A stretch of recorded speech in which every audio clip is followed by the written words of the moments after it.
Hello, YouTubers and Livewire alumni. This is episode 4 of Livewire.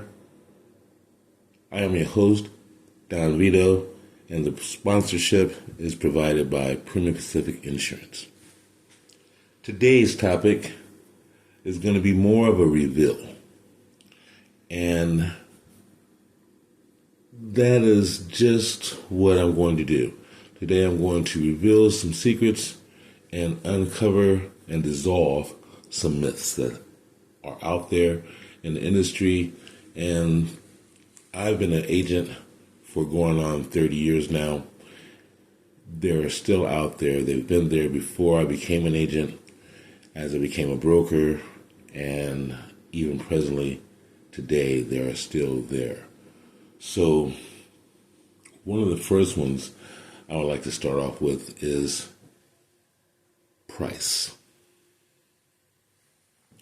The premiums that you pay for the line of insurance that you purchase is generated by you and you alone. Now, sure, there are some factors that are generalized as far as trends and traits of areas and people's personalities. But the common ones that are out there, if you drive a red car, you're going to get a spike in your premium just because of the color. That is not true. Okay?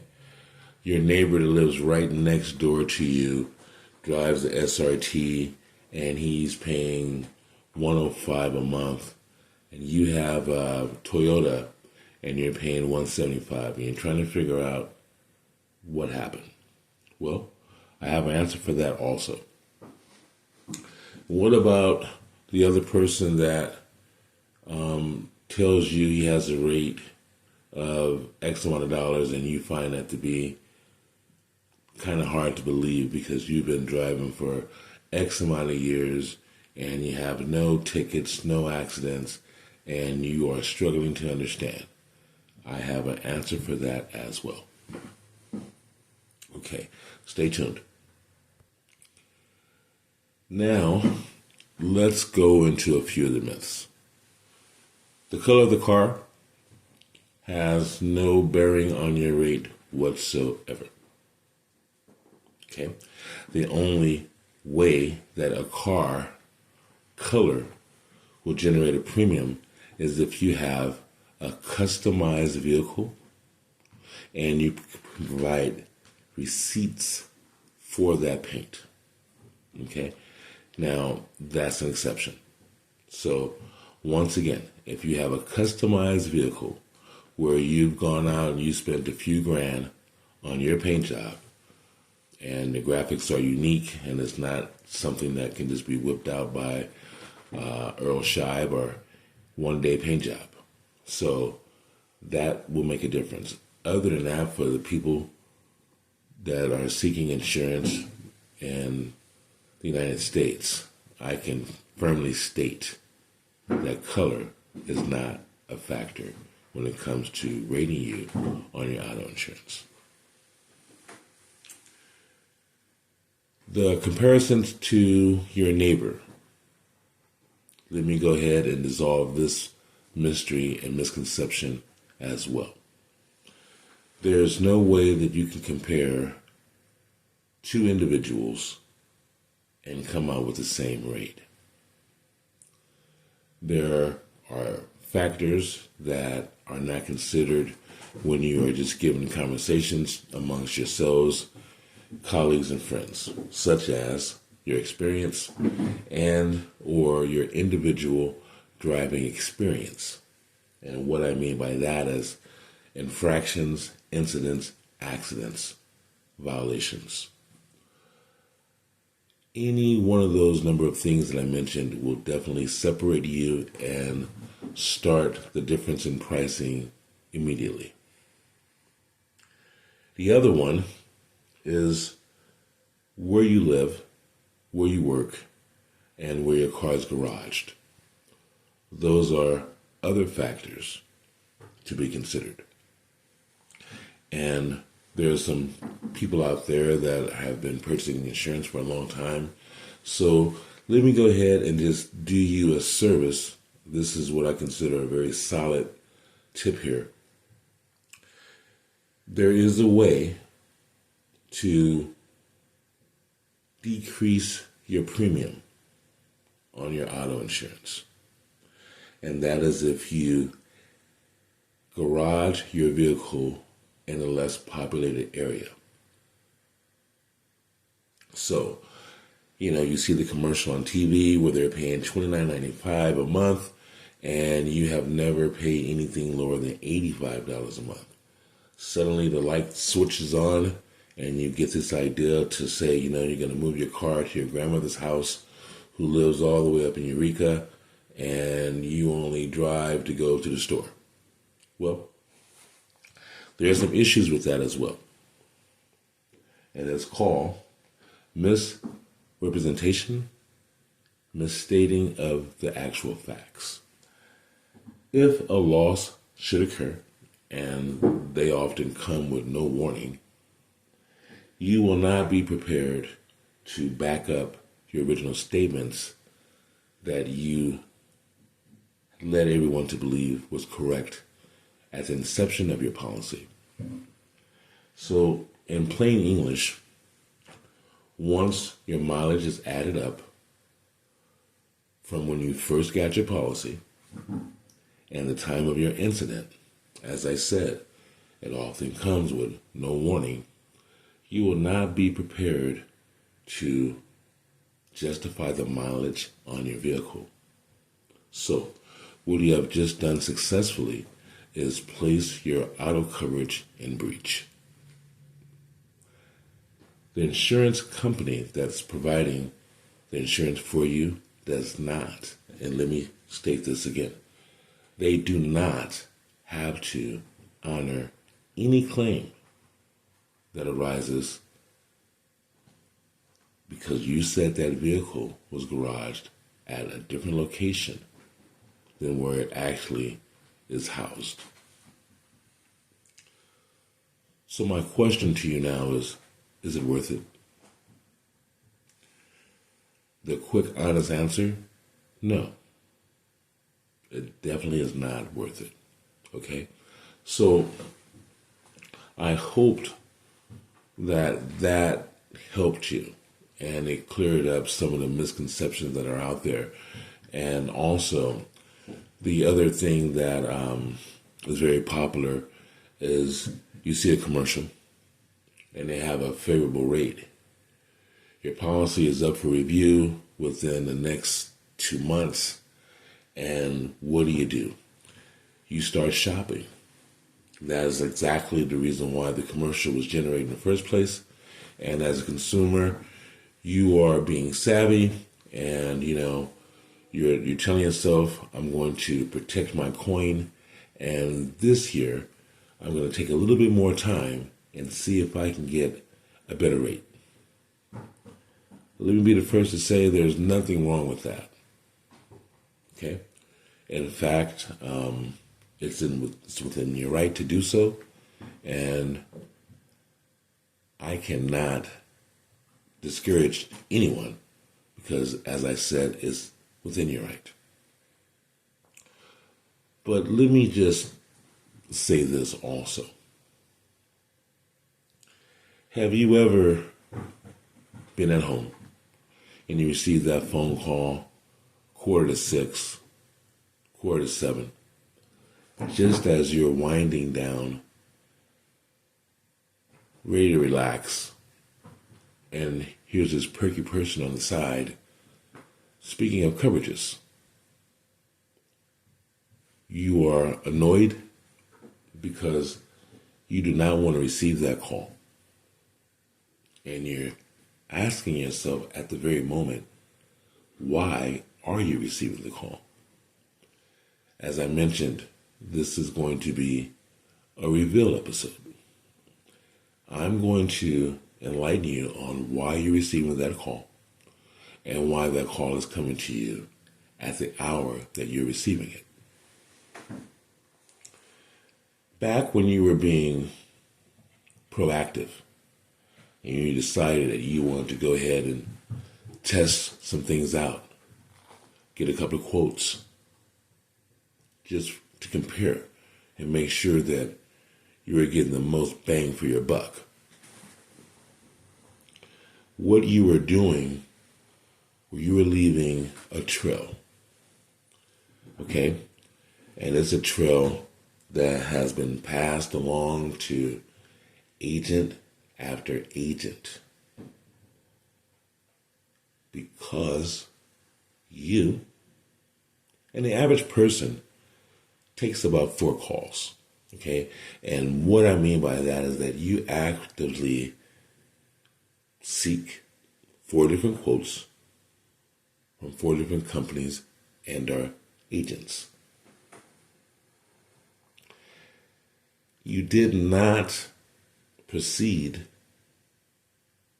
with 3 of the 4 that you called. When you did purchase your policy, it's not like you piggybacked back and covered your trails and said, hey, you know what? I appreciate the time and information that I received from you. By the way, I did purchase a policy from someone else, and that's understandable. I can see how that would be an uncomfortable call, to call someone and tell them, hey, it's not like I wasted your time, but I gave you a shot, you missed, I went with someone else. In a perfect world, that would be a great thing because perhaps a few different events will happen. Maybe your name will be removed from a database. And mind you, each time you called seeking a quote, you entered a new database that was independent from the very first database and the one prior to that one that you previously called. So imagine if you start calling 2 months out to shop your rate before the anniversary of your current policy. You may very well be in 20 different organizations that have filed and stored you, each with their own callback date per conversation that you gave the individual. And it was something like this. Hi. Hello. This is so-and-so giving you a call back. Oh, yeah. Well, I'm really not ready to proceed at this time. Can you give me a call back tomorrow? Agent X is delighted. Now he's got something to do tomorrow. And that something to do is call you back. Now you have 10 other agents that are also smiling and dialing with the anticipation of doing a transaction with you. Can you see where I'm going now? I mentioned in episode 3 on service and the responsibility that consumers have to safeguard themselves. Part of that is what we're speaking of right now. In the attempt to receive the best rate for yourselves, you call. And there's no other way really truly around it.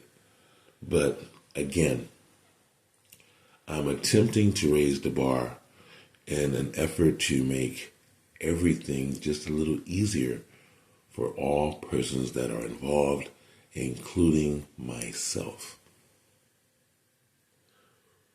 Wouldn't it be just a better experience if when you actually stated to the agent to call you back on Tuesday, that is truly your intention to receive that call on that Tuesday. And think about what I just said. You see, that is the power and the control that you, the consumer, has. You are able to receive the service that you want in a predictable manner according to how you want to receive the service based on what you are saying to that agent. They're not going to call you prior to the day that you agreed upon because they don't want to blow an opportunity. What they will do is call you on that day. They're going to show up with that phone call and they're going to be ready to proceed. You, however, may not feel that way because when you initially spoke to the agent, it was a Friday, the weekend was approaching, you were feeling great, and, Tuesday next week just sounded great, so that's what you said. Can you see where I'm going with this? So over a period of time, now your name is well known, phone number, and the vehicle that you drive. It works the same way if it's going to be homeowners, life, health, any line of insurance that you pick up the phone and make an inquiry about. You have just entered your name into a data system. And it is the due diligence of the agent to return your call per your request and or conversation that was agreed upon. I hope that this little soundbite has helped everyone that's involved. And I want to close out and speak to the agents themselves. As you listened in on the call, I hope that you were able to see a few key moments there that I tried to point out without spending too much time on it. It is the human nature of every individual to just put things off. So when you're setting your appointment in the future, how can you be more specific and knowing for sure that person really wants to receive that call?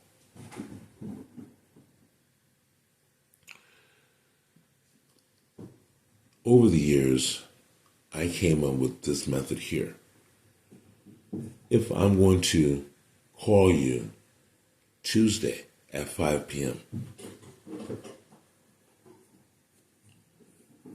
a courtesy call from the customer on Monday is what I'm wanting to receive. That way, I know that the lead is still warm. It may not be hot, but it's definitely warm.